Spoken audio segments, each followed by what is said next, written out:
श्री गणेशाय नमः, श्री कृष्णाय नमः, श्री सरस्वती नमः। देखिए, आज आपको श्रीमद् भागवत महापुराण के 10वें स्कंद के 69वें अध्याय को आपको श्रवण कराता हूँ। आप प्रेम से मन लगाकर श्रवण कीजिए। 69वें देख घर घर कृष्ण विहार, अति विस्मित भये देवर्षि पुनि सब मिटो विकार। श्री सुखदेव जी बोले कि हे पांडुनंदन परीक्षित, नरकासुर को वध कर अकेले भगवान ने बहुत स्त्रियों के साथ विवाह किया। यह बात सुन देखने की इच्छा से देवर्षि नारद द्वारकापुरी में आए। नारद जी विचार करने लगे कि बड़े आश्चर्य की बात है कि एक देह से एक संग अलग अलग घरों में 16 सहस्त्र स्त्रियों का श्री कृष्णचंद्र ने एक ही साथ पानी ग्रहण किया। इस प्रकार उत्कंठा से नारद जी द्वारकापुरी में आए। जिस द्वारकापुरी में फुली फुलवारी और बाग में पक्षी तथा भोरों के झुंड गुंजार कर रहे थे। एक शंका उत्पन्न होती है कि मुनीश्वर नारद की बुद्धि क्या भ्रष्ट हो गई। त्रिलोकीनाथ को 16 सहस्त्र स्त्रियों के संक्रीड़ा सुन के आश्चर्य मानना, बिना प्रयोजन दुखी होना, यह काम साधु लोगों का नहीं है, यह काम तो मूर्खों का है। जो कोई कहे कि नारद को माया ग्रसित कर रही है तो यह बात वृथा है। माया तो बार बार ग्रसित नहीं करती है। उत्तर ये है कि जो कोई प्राणी भूलकर थोड़ा सा भी पाप कर लेता है, फिर वह पाप करने से नहीं डरता। ऐसे ही बहुत से जीवों को बिना विचार किए नारद ने शाप दे देकर दुख दिया। उन्हीं पापों से भक्तवत्सल श्री कृष्ण भगवान ने दुष्ट बुद्धि करने लगे। पाप के कारण मूर्ख हो गए थे। मतलब कभी कभी संत भी मूर्ख हो जाते हैं। फूले हुए इंदिवर, अम्बोज, कल्लार, कुमुद और उत्पलों से सरोवर व्याप्त थे। उनमें उच्च स्वर से हंस सारस बोल रहे थे। उनका शोर हो रहा था। इस फटिक मणि और मणियों से प्रकाशमान स्वर्ण के रत्नों की सामग्री से युक्त 9 लाख महल बन रहे थे। अलग अलग राजमार्ग और गली कुचे, बाजार, शाला, सभा और देवता लोगों के मंदिर बन रहे थे। उनसे वह पूरी अत्यंत शोभायमान लगती थी। मार्ग, आंगन, गली और देहलियों में छिड़काव हो रहा था। छोटी छोटी पताका और बड़ी बड़ी ध्वजाओं के फहराने से वहाँ धूप नहीं आती थी। इस द्वारकापुरी में संपूर्ण लोकपालों से पूजित श्री कृष्णचंद्र के अंतःपुर की रचना में विश्वकर्मा ने अपनी संपूर्ण चतुराई दिखाई थी। इस प्रकार 16,000 महलों से शोभायमान अंतःपुरी से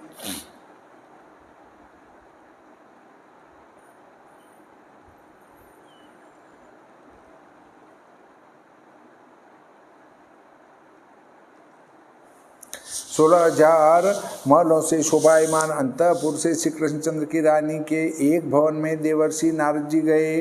वह भवन कैसा है? जहाँ मूंगों के खंभ लग रहे हैं, वैदुर्यमणियों के फलकोत्तम अर्थात खंभ, करधनी की चौकियाँ बन रही हैं। इंद्र नीलमणियों की भीतें और अत्यंत शोभायमान नीलमणि की भूमि बन रही थी।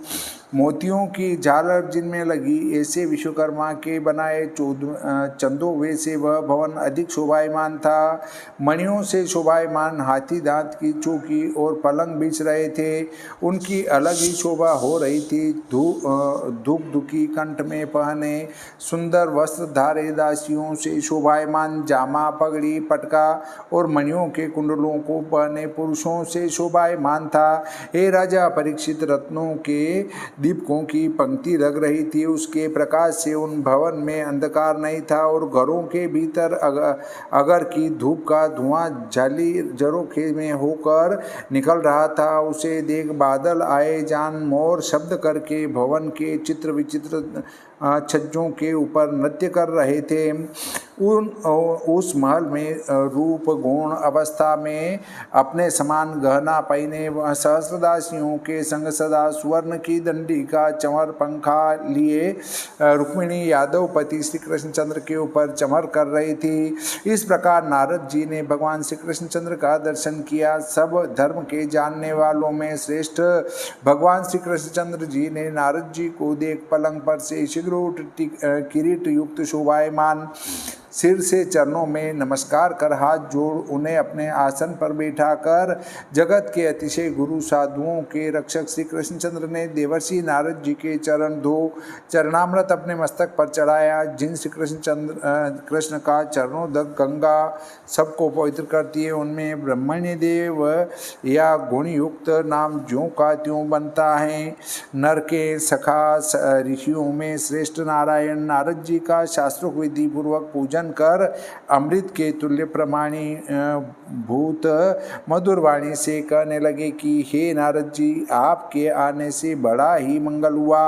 हे समर्थ भगवान, हम तुम्हारा क्या पूजन करें। यह कहने लगे। नारद जी बोले कि हे समर्थ भगवान, हे उरुगाय, आप सब जीवों से मित्रता रखाते हो और दुष्टों को दंड देते हो, सो यह आप में कुछ आश्चर्य नहीं है, क्योंकि जगत की स्थिति और रक्षा सहित कल्याण करने के लिए अपनी इच्छानुसार अवतार लेते हो। यह मैं भली भांति जानता हूँ कि दुष्टों को दंड और साधुओं का सत्कार करना यही आपका मुख्य कार्य है। मनुष्यों को मोक्ष के देने वाले और बड़े ज्ञानी ब्रह्मादिक देवता जिनका हृदय में ध्यान धरते हैं, सो संसार रूपी कूप में पड़े जीवों को निकाल लेने से आश्रयभूत आपके चरणारविंदों का मुझे दर्शन प्राप्त हुआ। अब ऐसी कृपा करी कि मुझे सदा आपका स्मरण बना रहे और आपके चरणारविंदों का ध्यान करता हुआ सुख से विचरूं। श्री सुखदेव जी बोले कि हे राजा परीक्षित, इस प्रकार कह नारद जी योगेश्वर श्री कृष्णचंद्र की योग माया जानने के लिए श्री कृष्णचंद्र की रानियों के महल में गए। उस महल में भी प्यारी सत्यभामा के संग और उद्धव जी के संग चौपड़ खेलते श्री कृष्णचंद्र को देवर्षि नारद जी ने देखा। इनको देखते ही श्री कृष्णचंद्र परम भक्ति पूर्वक उठकर आसन बिछा और अर्घ्य देकर पूजन करने लगे। आप कब आए, इस प्रकार अज्ञानी के समान श्री भगवान नारद जी से पूछने लगे। पूर्ण स्वरूप आपका हम अपूर्ण क्या पूजन करें। हे ब्रह्मन, हम पूर्ण नहीं हैं, परंतु तो भी हमसे कुछ आज्ञा कर हमारा जन्म सार्थक करो। यह सुन नारद जी आश्चर्य मानकर वहाँ से और मंदिर में गए।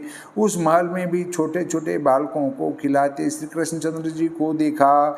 इसके उपरांत महलों में जाकर देखे तो स्नान का उपाय कर रहे हैं। किसी महल में श्री कृष्णचंद्र जी अग्निहोत्र कर रहे हैं, किसी में पंचयज्ञ कर रहे हैं और किसी महल में ब्राह्मणों को भोजन जिमाकर उनका बचा हुआ प्रसाद आप भोजन कर रहे हैं।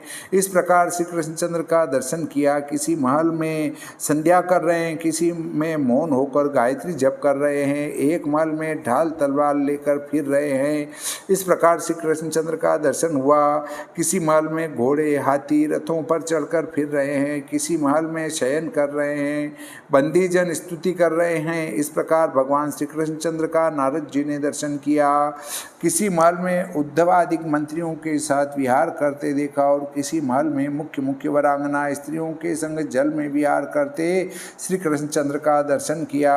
किसी महल में श्रृंगार करके ब्राह्मणों को गोदान कर रहे हैं और किसी महल में इतिहास पुराण मंगल रूपी वाक्य श्रवण करते श्री कृष्णचंद्र के दर्शन किए।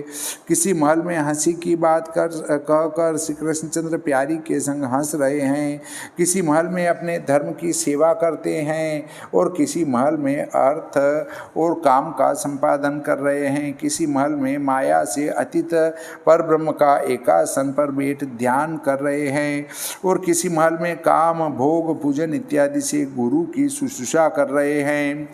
किसी महल में वियोग और किसी महल में मिलाप की बातें कर रहे हैं और किसी महल में बलदेव जी के संग साधुओं के सुखार्थ यत्न कर रहे हैं।